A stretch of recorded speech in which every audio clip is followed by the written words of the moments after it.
umuntu ashaka kuvuka ari apotre cyangwa akavuka ari pasteur cyangwa akavuka ari umwigisha kandi akazosaza ari umwigisha nyene ataduzi yindi ngazi ngo ni si ibintu vy'ingazi zo kudugako ushaka guhura n'umuntu muri ville uri gukora iki ndiko ndondera ubuzima usaza ubuzima ntibaburondera ubuzima barabwakira ubuzima ni Kristo ambe apotre Israel sawa muba mubatse oya ndacari umusore none bigenda gute ujera ubuzima gute bwo kuba utubatse n'ubundi ubuzima bwo kurongora abandi bantu basanzwe bubatse bafite n'ibibazo byinshi by'urugo ni mwe muyera muri jeyo none tugarutse wewe ubona ko ushobora kuzogira urugo rwawe ryari bivanye n'abugetse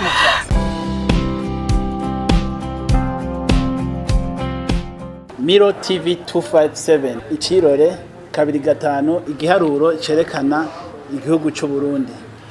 Uyu munsi mu kiganiro ndi kumwe na Aniela ndakuramukije cyane. Ndakuramukije na Debile. Ndagireye no gukorana ikiganiro nawe. Cyane na Debile yaryoheye. Tudatevye twagendeye umwe mu bapotre bavuga ngo mu gifaransa ngo le plus jeune apôtre du Burundi. Tugaba tugomba tumumwereke twongere tumuramutse. Turakuramukije apotre. ndabaramukije cyane Miro nani yari ko aragukora ko kandi kizira.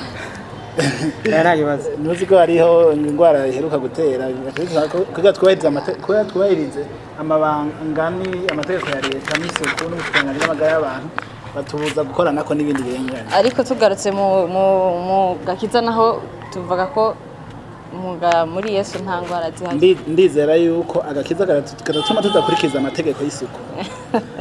Apotre turaramukije cyane. ndabaramukije cyane nanje uyu munsi turaryohewe no gukorana nawe. nanje ndaryohewe cyane no gukorana namwe Tudatevye twumvise ko mufise igikorane canke evenement twagiye turabona ku mbuga ngurukana bumenyi ku bantu bagiye baravuga ibintu byinshi yitwa ngo Speak to Life.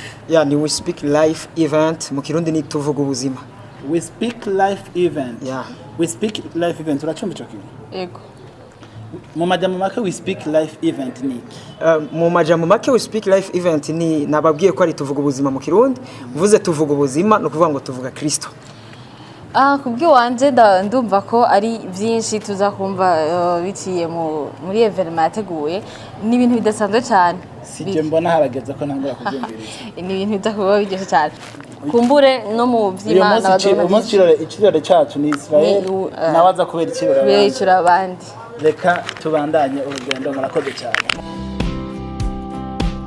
Apotre Israel nifise ikibazo ndakubaza nk'umuntu ashobora kuvuga ati Israel ninde Israel murakoze cyane bo Israel n'umuntu yavutse nk'abandi hanyuma igihe kiragera arabwiga ubutumwa bwiza hamara bwizera hamaze kubwizera arakira Kristo nk'umwami n'umukiza mu bugingo bwiwe araja no kubatizwa mu mazi menshi mu nyuma abandanya sesangura mu vyanditswe kugira ngo amenye ibimwanditse ko ivyo ari byo ko turarekonesa neza ko atamuntu numwe aza ngaha mu isi atakintu na kimwe Imana imutumye gukora. So Yesu yaravuze ngo hendaje ibinyanditse ko vyose biri mu muzingo w'igitabo naje nashishikaye guserangura mu muzingo w'igitabo hanyuma ndateba ndamenya ko icanzanye hano mu isi ari gukorera Imana. So Israel uno munsi uri kurabaza no muntu banovuga ko ari umukozi w'Imana. Ariko ego turashobora kuba tuzikura umukozi w'Imana kumbure kuba umukozi w'Imana kenshi urazi ko bamwe barahera ku ntango bakaba baririmbyi bakaba mu bintu bitandukanye none wowe waciye ushika ubwo nyene uri umukozi w'Imana. Nanje narabaye umuririmbyi narabaye mu worship leader umurongozi w'abaririmbyi myaka itari na mike naravuje na instrument bita battery ingoma yo mu rusengero. Ego urumva ko ni byinshi cyane wowe warakiye cyane. Israel tuvuze apotre mu mengo ni grade iri hejuru cyane wowe hasimbye gute bisanzwe ukiri na mutonyo cyane. Murakoze cyane mu bisanzwe ivyo nivyo abantu bibaza mugabo ico bita ama ministeri canke amabango singazi umuntu adugako.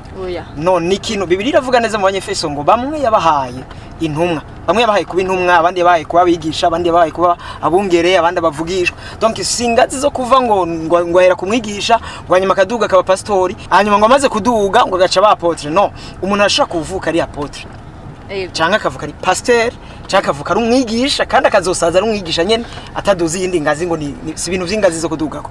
Apotre narifise akabazo ndakubaza kumbure murafise ukumwe abatonyi bawe mwarakuranye canke bakuru bawe ko uvuze ngo umuntu ashobora kuvuka ari mu apotre canke ari mu sinze mu bishop wewe mu muvukana ngira ni wavutse babona kuri umukozi w'Imana canke hari abandi bose urakoze cyane mukuru wanje ni umupastori yego hanyuma novuga ko si ibintu byadutse gutyo novuga ko mu muryango je novuga ko umuryango wacu wabaheretse kuko je nakuze mbona abapastori benshi mu ishengero rya Anglikani gushika nuno munsi mbe apotre Israel sawa mwoba mwubatse oya ndacari umusore none bigenda gute ujera ubuzima gute bwo kuba utubatse n'ubundi ubuzima bwo kurongora abandi bantu basanzwe bubatse bafite n'ibibazo byinshi by'urugo okay murakoze cyane ukuntu namavuga ngaho oye mu bisanzwe abantu benshi bibaza ko ivyo dutanga ari experience aho oye twoca tunanirwa mugabo birira avuga ngo si kubw'ubushobozi si no kubw'ububasha ni kubw'amwemo donc ivyo dukora vyose tubikoreshwa na mwemu w'Imana nico gituma shobora kuba mfise imyaka mike muganga afashe w'imyaka myinshi kuko sije ndamufasha ni mwemu yera muri jeyo none tugarutse wewe ubona ko shobora kuzogira urugo rwawe ryari bivanye nawe urakoze cyane ico kibazo je nibaza ko ari top secret nibanga cyane gose niyo hagira muzobimenyeshwa turavye imyaka yo kubakura ifisi ego imyaka ni isengero bishitse akagira nk'umukobwa usanzwe agukunda canka kwifuza akabikwisabira wo mubwira gute ivyo oye mu bisanzwe si ibintu byo gusabana gusa twe twatahuye neza ko buri muntu wese aje hano mu isi aje kubw'umugambi w'Imana so aje kubw'umugambi w'Imana Imana yaramushiriyeho umufasha azomufasha sabantu bose bari destiné kumufasha nico gituma avayo kugira mariage cyambere si competition si imyaka sa mafaranga mariage no guhura n'umuntu wo mu mwanya wo turiko turegereza aho uza gukorera ikiganiro ndumva ko biza kugenda neza cyane we speak life event we speak life event ni ibintu biza kugenda cyane ziriteze turahegereje kandi nibaza ko ibintu bimeze neza cyane antuka ndizera neza ko mwemera za kugenda gusumba ibindi bintu byose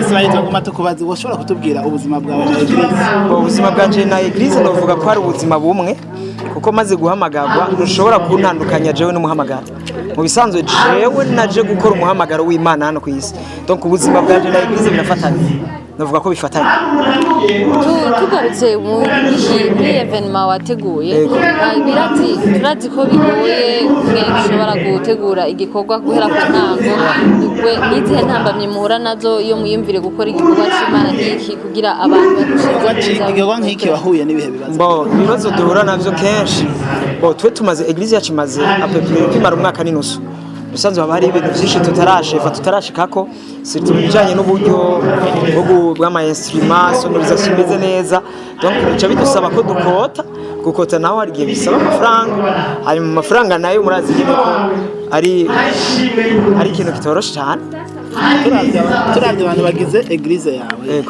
usanga ari abantu bo muri classe y'abantu batoya batararonka nk'uburyo burengeye none icyo kibazo nyene cy'amafaranga mu gitorera inyishu gute mu kugitorera inyishu icambere turasenga niyo nyishu ya mbere turonka mu bisanzwe ko twizera neza ko iyo dusenze ibintu byose birakoreka ivyari mu isi y'imwe mu bikaza mu isi igaragara so twarafashe umwanya wo gusenga hanyuma umwe wese aragerageza uko yoshobora kugira ngo dushobore kuronka amafaranga yo kubikora hanyuma novuga ko ubuye tugeze ku ntambwe nziza naho tutarashika ku ntambwe twifuza kuko turiko turakoresha ivyuma n'ivyo muga ntituragira kuri level twifuza ko cyane ani wowe utahura intumbero ya Speak Life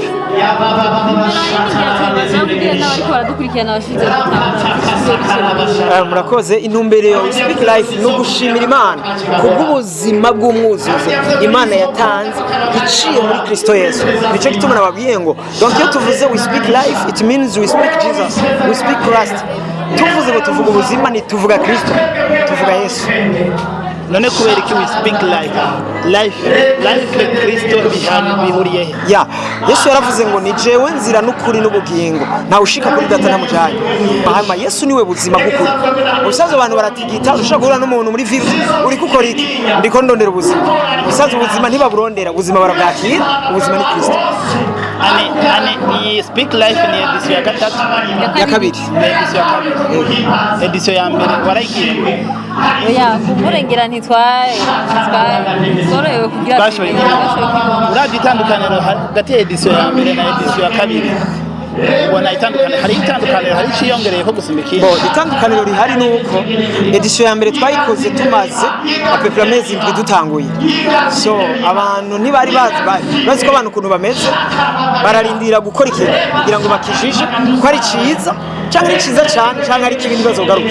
Muga rero evenement ya mbere cyangwa edition ya mbere yarareshishije ku buryo bavuga ko ari navyo biriko bituma abandi ngo biyumvira bavuga ati edition ya kabiri ntidushobora gusiba dutegereza kuhaba. So imeze neza kandi n'abayisengeye babaye benshi par rapport y'abayisengeye bwa mbere. Ndavye ingene wateguye kure n'abaririmbyi warazanye abatandukanye cyane. Uravye nk'abo wazanye mbere harabo washizemo bashasha kugira bikunde ibikorane bigende neza. Au contraire ahubwo mu mwaka uheze bari benshi par rapport y'ubu. Mugabo twakoranye mu mwaka uheze harimwe abarimwo n'ubu. Mugabo ubu naho novuga ko abo muri eglise nabo bakuze gusohoka kuri level naho twaciye duprefera gushiramo cyane abo muri eglise nabo. Iyihe ntahe wotanga yaje ivuye kubera habaye speak life? Intahe ya mbere nuko abantu benshi barakira umwami Yesu umwami n'umukiza mu bugingo bwabo. Ico nico gitangaza navuga ko gisubira gutangaza cyose. uraba ubu wiyumvira ko mu wundi mwaka muri edition ya gatatu bizoba bigeze he cyangwa bizogenda gute? Edition ya gatatu niteze ko izoba iri mu bundi bwiza bwo hejuru cyane, ko biriravuga ngo tuva mu bwiza tuja mu bundi.